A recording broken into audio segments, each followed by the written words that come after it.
முதல் வாசகம். என் மக்களாகிய இஸ்ரேலிடம் சென்று இறைவாக்கு உரைத்திடு. இறைவாக்கினர் ஆமோஸ் நூலிலிருந்து வாசகம். அதிகாரம் 7, இறைவசனங்கள் 10 முதல் 17 முடிய. அந்நாள்களில் பெத்தேலின் குருவாகிய அமர்ச்சியா என்பவன் இஸ்ரேலின் அரசன் எரோபமாவுக்கு இவ்வாறு சொல்லி அனுப்பினான். இஸ்ரேல் வீட்டாரிடையே ஆமோஸ் உமக்கு எதிராக சதி செய்கிறான். அவன் சொல்வதையெல்லாம் இந்த நாட்டால் தாங்க முடியவில்லை. ஏனெனில் எரோபவாம் வாளால் மடிவான், அவனது நாட்டை விட்டு இஸ்ரேல் அடிமையாய் கொண்டு போகப்படும் என்று ஆமோஸ் சொல்லுகிறான். பின்பு அமர்ச்சியா ஆமோஸை பார்த்து, காட்சி காண்பவனே, இங்கிருந்து போய்விடு, யூதாவின் நாட்டுக்கு ஓடிவிடு. அங்கே போய் இறைவாக்கு உரைத்து உன் பிழைப்பை தேடிக்கொள். பெத்தேலில் இனி ஒருபோதும் இறைவாக்கு உரைக்காதே, ஏனெனில் இது அரசின் புனித இடம், அரசுக்குரிய இல்லம் என்று சொன்னான். ஆமோஸ் அதற்கு மறுமொழியாக அமர்ச்சியாவை பார்த்து கூறினார், நான் இறைவாக்கினன் இல்லை, இறைவாக்கினர் குழுவில் உறுப்பினனும் இல்லை. நான் ஆடு மாடு மேய்ப்பவன், காட்டு அத்திமர தோட்டக்காரன். ஆடுகள் ஓட்டிக்கொண்டு போன என்னை ஆண்டவர் தேர்ந்தெடுத்து என் மக்களாகிய இஸ்ரேலிடம் சென்று இறைவாக்கு உரைத்திடு என்று அனுப்பினார். எனவே இப்பொழுது ஆண்டவரின் வாக்கை கேள். இஸ்ரேலுக்கு எதிராக இறைவாக்கு உரைக்காதே, ஈசாக்கின் வீட்டாருக்கு எதிராக பேசாதே என்று நீ சொல்கிறாய். ஆண்டவர் இவ்வாறு கூறுகிறார், உன் மனைவி நகரில் விலைமகளாயிருப்பால், உன் புதல்வர் புதல்வியர் வாளால் மடிவர், உன் நிலப்புலம் பங்கு போட்டு கொள்ளப்படும், நீயோ புனிதமற்ற நாட்டிலே மாண்டு போவாய்.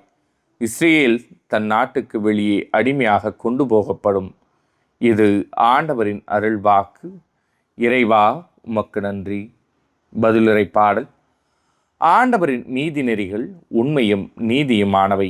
ஆண்டவரின் திருச்சட்டம் நிறைவானது, அது புத்துயிர் அளிக்கின்றது. ஆண்டவரின் ஒழுங்குமுறை நம்பத்தக்கது, எளியவருக்கு அது ஞானம் அளிக்கின்றது. ஆண்டவரின் நீதி நெறிகள் உண்மையும் நீதியுமானவை. ஆண்டவரின் நியமங்கள் சரியானவை, அவை இதயத்தை மகிழ்விக்கின்றன. ஆண்டவரின் கட்டளைகள் ஒளிமயமானவை, அவை கண்களை ஒளிர்விக்கின்றன. ஆண்டவரின் நீதி நெறிகள் உண்மையும் நீதியுமானவை. ஆண்டவரை பற்றிய அச்சம் தூயது, அது எந்நாளும் நிலைத்திருக்கும். ஆண்டவரின் நீதி நெறிகள் உண்மையானவை, அவை முற்றிலும் நீதியானவை. ஆண்டவரின் நீதி நெறிகள் உண்மையும் நீதியுமானவை. அவை பொன்னினும் பசும் பொன்னினும் மேலாக விலைமிக்கவை, தேனினும் தேனடையினின்று சிந்தும் தெளி தேனினும் இனிமையானவை. ஆண்டவரின் நீதி நெறிகள் உண்மையும் நீதியுமானவை. நற்செய்திக்கு முன் வாழ்த்துளி. அல்லேலூயா, அல்லேலூயா. கடவுள் கிறிஸ்துவின் வாயிலாக உலகினரை தம்மோடு ஒப்புரவாக்கினார்.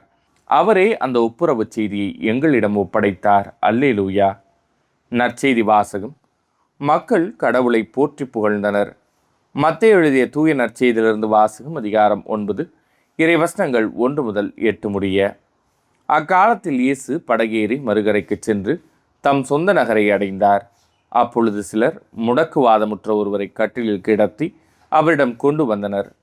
இயேசு அவர்களுடைய நம்பிக்கையை கண்டு முடக்குவாதமுற்றவரிடம், மகனே, துணிவோடிரு, உம் பாவங்கள் மன்னிக்கப்பட்டன என்றார். அப்பொழுது மறைநூல் அறிஞர்கள் சிலர், இவன் கடவுளை பழிக்கிறான் என்று தமக்குள் சொல்லி கொண்டனர். அவர்களுடைய சிந்தனைகளை இயேசு அறிந்து அவர்களை நோக்கி, உங்கள் உள்ளங்களில் நீங்கள் தீயன சிந்திப்பதே, உன் பாவங்கள் மன்னிக்கப்பட்டன என்பதா, எழுந்து நட என்பதா, எது எளிது? மண்ணுலகில் பாவங்களை மன்னிக்க மானிட மகனுக்கு அதிகாரம் உண்டு என்பதை நீங்கள் அறிந்து கொள்ள வேண்டும் என்றார்.